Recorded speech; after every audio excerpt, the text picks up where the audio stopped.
It's unique in that the exhibits are on a 360-degree basis, and this way a silverback can watch his family. Then, nocturnal animals only come out at night, but people visit zoos during the day. So how did one zoo get night dwellers and day visitors together, the biggest and best nocturnal exhibit in the world? If you got a little bit of romance in your soul, you can feel like you're there. Pandas are the holy grail of zoo exhibits. They're also one of the toughest challenges. What did it take for this zoo to secure a pair of these rare giant bears? They're lovable, about as lovable as any creature on this earth. Come find the answers at a place we call the Ultimate Zoo.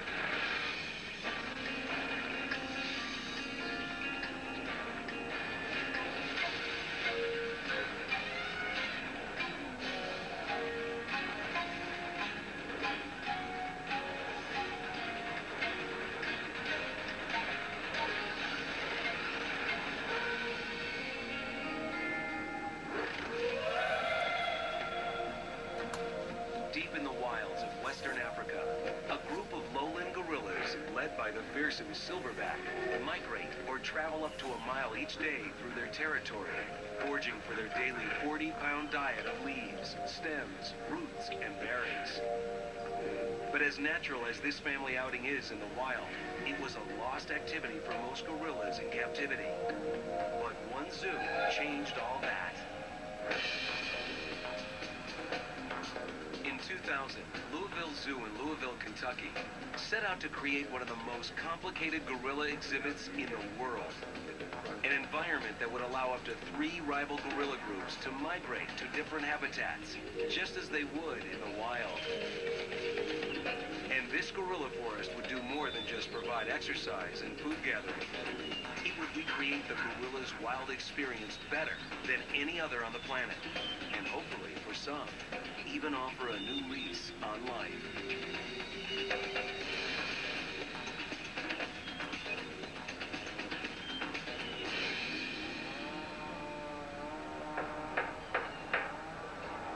In 2001, Louisville Zoo began construction on a state-of-the-art gorilla exhibit. It would be the first exhibit in the world that would allow gorilla groups to exhibit their natural migratory behavior. Here, up to 3 rival groups would be able to travel through an elaborate circle of indoor and outdoor habitats, all staggered in such a way that the groups would never share the same location at the same time. And it's unique in that the exhibits are on a 360-degree basis, and it allows the gorillas to communicate not just through voice, but also through vision. In this way, a silverback can watch his family as they circulate throughout the exhibits. For John Walczak, then Gorilla Forest Project Manager, everything was going according to plan, except for one thing. He didn't have any gorillas. Gorilla groups, led by the dominant male, called the silverback, are, in fact, nearly impossible to come by for most zoos, let alone one without an established exhibit. But Louisville hoped this innovative new habitat would be a worthy exception. Still, construction continued as they searched for gorillas. Then, with less than 10 months before opening, John Walczak got the news. Lincoln Park Zoo in Chicago was rebuilding their own facility and had gorillas that they could loan them for 3 years.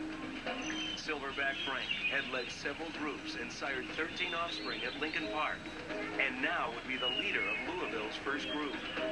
The second group would be a breeding group led by Jojo, a 21-year-old silverback who ruled over a group of 6 young females. Louisville hoped that the stimulating atmosphere of Gorilla Forest would encourage them to reproduce and give the exhibit its first newborn. Gorilla groups like Frank's and Jojo's are highly complex.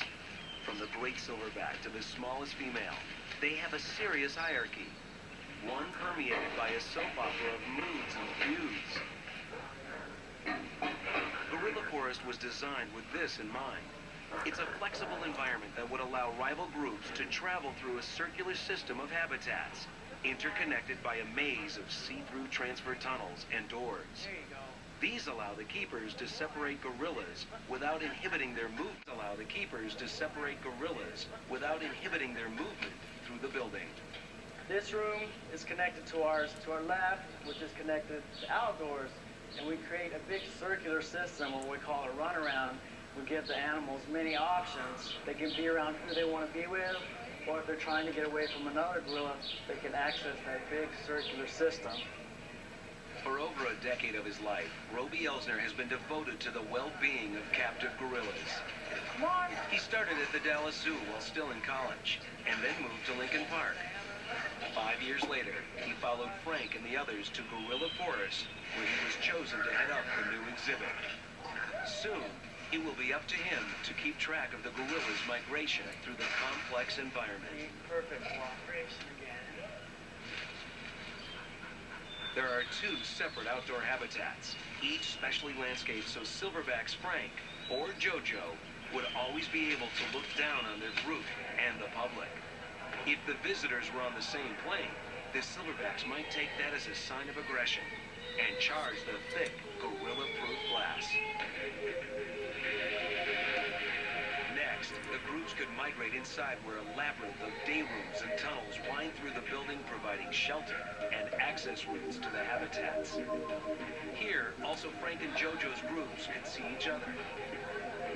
This is another place where Frank, who's pretty relaxed right now, if he wanted to interact with anybody from this group, including Jojo, they could do their thing, their silverback thing.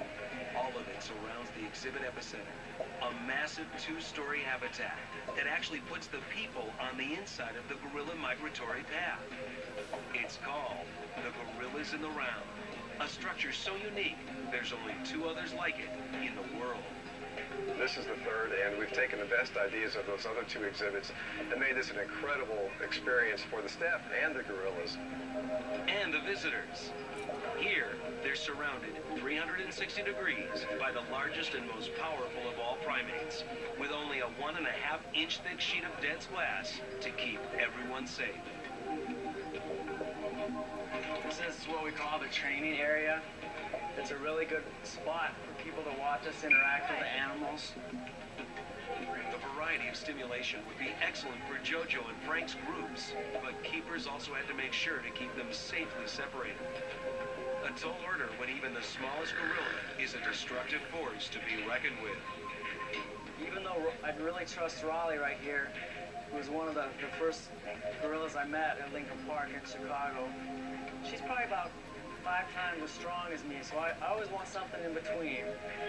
Silverbacks like Frank and Jojo are more than 30 times stronger than the average man when it comes to containing such daunting strength. This modern exhibit required some old-fashioned engineering muscle. And that's where Jack Mull stepped in. Jack Mull has been constructing animal exhibits for 8 years. He was the senior project manager on Gorilla Forest. His challenge was creating a highly flexible habitat that was also super safe. The gorilla caging is really unique because you got to think of the strength of the gorillas. This caging has to be crimped, welded, locked down, all the nuts and bolts welded. It is a specialized area. It's just not anyone can do the particular caging. The latching system, the gate system for the safety of the curators. It all has to be thought of. With the caging systems and outdoor habitats for the migratory system complete, the zoo was ready for the ultimate test. In March 2002, Frank's group arrived from Lincoln Park Zoo. Jojo's group would come in a few months, allowing Frank's group and the keepers time to get comfortable with the rotation concept. Only they wouldn't need the time. Frank's group adapted quickly to the migration system. But then, an unforeseen problem. Helen, the group's former matriarch turned rebel, refused to follow Frank and the rest of the group as they migrated to different habitats. This sent shockwaves throughout the group. Frank would not be defied, and it was just a matter of time before he inflicted serious injury on the rebellious Helen.